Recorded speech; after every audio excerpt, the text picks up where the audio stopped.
You freeze, right when it matters most. It doesn't build up slowly, it hits like a switch flipping, and your brain just leaves the room. And in that exact second, your mind asks the worst question. What's wrong with me? You feel it like a punch to your confidence. But listen, you weren't lazy. You didn't forget to prepare, not even close. You practiced, you know the words, you know the steps, and you told yourself, I'm ready. Then the moment arrives, and it's like someone unplugged you. Your mind goes blank, your body feels heavy, and your voice gets stuck in your throat. And the worst part is, you can feel it happening while you can't stop it.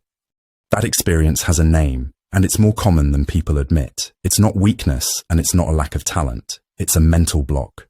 Today, I'm going to explain what a mental block really is. I'll show you why it hits hardest when the pressure is high, and I'll give you a simple system you can use when your brain freezes.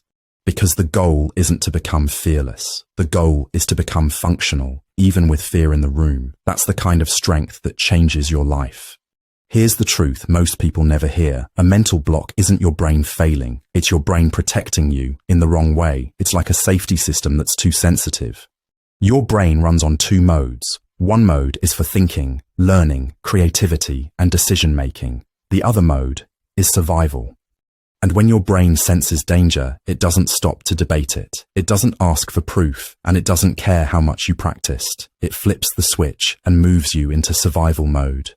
That's why you can be calm all day and then freeze in one moment. Pressure doesn't just test your skill, it triggers your nervous system. It presses a button your body associates with danger. And you might be thinking, but it's not danger. It's just a presentation, or it's just a conversation. It's just a test. It's just posting the video. To your logical mind, you're right, but to your nervous system, you're not. Because your nervous system doesn't measure danger by facts. It measures danger by meaning. If failure means humiliation, judgment, rejection, or exposure, it labels the moment as danger. Once your brain labels the moment as danger, preparation stops being the main issue. The main issue becomes safety. Your body starts asking, are we safe if this goes wrong? That's why you freeze when it matters. Your brain isn't asking, can you do this? It's asking, can we survive the consequences if we mess this up? And that question feels heavier than your preparation.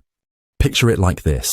Imagine your brain is a security guard whose job is to protect you. It's a good guard, but it's overprotective. So, when the spotlight hits you, the guard steps in front and says, hold up, this could hurt us. And it pulls the emergency brake. That brake is what you experience as the block. That brake can look like a blank mind. It can feel like shaky hands, a tight chest, dry mouth, and sudden fatigue. And sometimes it turns into procrastination or avoidance because your brain would rather escape than risk pain. Here's what most people don't realize. The more you fight the block, the stronger it gets. Panic tells your brain, see, this is dangerous. So the guard doubles down. So the solution isn't forcing calm. The solution is teaching your nervous system something new. I can still move, even while it's uncomfortable. That's the real skill, and it's trainable. Now let's talk about what triggers mental blocks, because it's usually one of three things. When you see them clearly, your experience starts to make sense, and when it makes sense, it loses some power.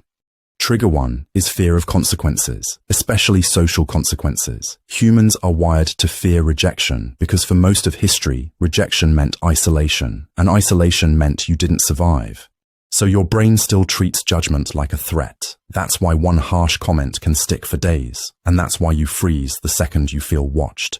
Trigger 2 is perfectionism. Perfectionism isn't high standards, it's fear wearing a suit. It says, if I can't do it perfectly, don't do it at all.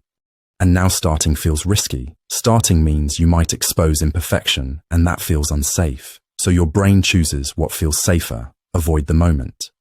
Trigger 3 is identity threat. It's when a mistake doesn't feel like I messed up. It feels like I am messed up, and that hits deep. If your value is tied to being smart, looking confused feels humiliating. If your value is tied to being strong, needing help feels like collapse. So your brain blocks you to protect the identity, not because you can't do it, but because you can't risk what it would mean if you don't. So how do you break a mental block? Not with hype, not with yelling at yourself. You break it with a quick reset, then a small system. Reset 1 is naming what's happening. When you freeze, say, this is a stress response, and this is my nervous system, then remind yourself, this is not my ability. Labeling reduces fear. It pulls you out of the emotional storm and into awareness. You're not drowning, you're noticing the waves. Reset 2 is shrinking the moment. Under pressure, your brain acts like this moment decides your future, so you reduce the stakes on purpose. Tell yourself, this is 1 rep. Tell yourself, this is 1 minute. That small shift calms the system and gives you access to your skills again. Reset 3 is breathing like you mean it. Not one random deep breath, but a pattern that signals safety. Your body listens to your breath more than your thoughts.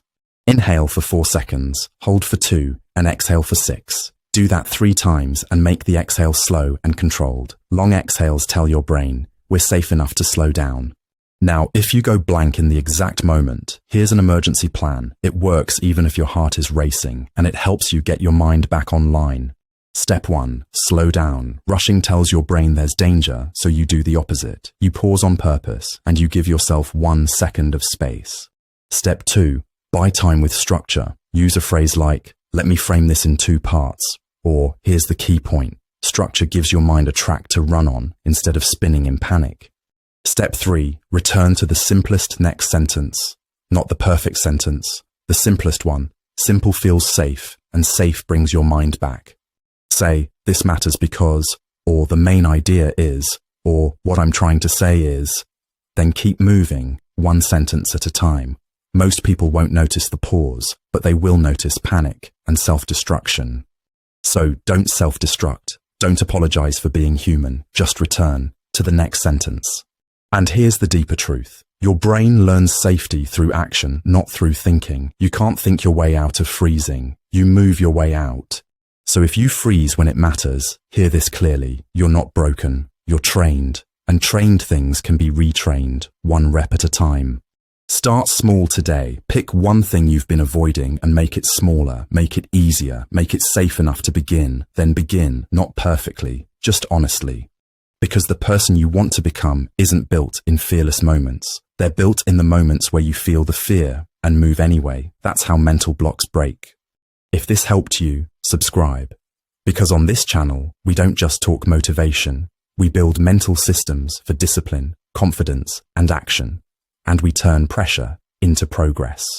And here's the question I want you to sit with. What's 1 moment where you keep freezing, not because you can't do it, but because you're scared of what it will mean